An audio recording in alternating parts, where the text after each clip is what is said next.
اخواننا المدرسة مش لبس ولا مصاريف. المدرسة تابع ولدك، تابع بنتك. كل اسبوع على الاقل يا الام تروح يا الاب يروح يشوف ابنه ايه ظروفه في المدرسة، في تحسن ولا في ايه بالظبط.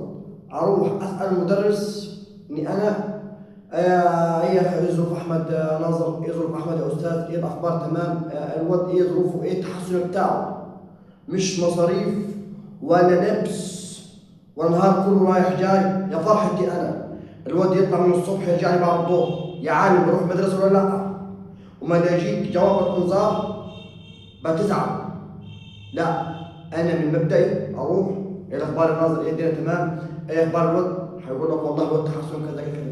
انا بدي دروس، مش بدي دروس، بس برضه نظرتك ليه في المدرسه بترفعه ان يبقى فيه اهتمام ما بين الواد ما بين الاب، او بين الواد او بين الام، او بين البنت او بين يعني زي ما تتصورها.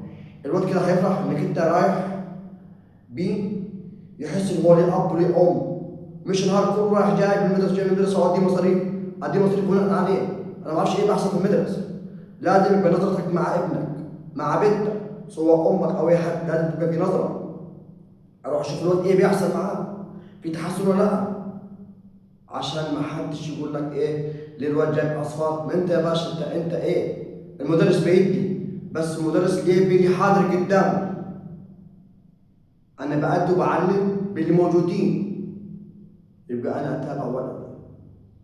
اخواننا التعليم حلو وجميل، اعلم ولدي انا من ناحيتي انا ومن ناحيه المدرس. المدرس بيقضي واجبه اكتر، بيعمل اللي عليه، بس انت لازم تشوف ولدك ايه بيحصل معاه، بيروح ولا لا. دي نصيحه خويه معاكم ابو موسى الصعيدي، دي نصيحه خويه والله للعالم كله، مش لاي واحد مخصص ولا اي حد.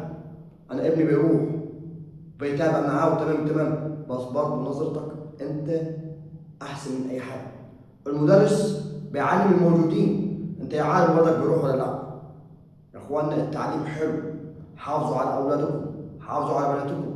بالله عليكم نصيحه دي اخويه لوجه الله، مش بقولها لاي حد، بقولها للناس كلها، مسلمين ومسيحيين كلهم اخواني.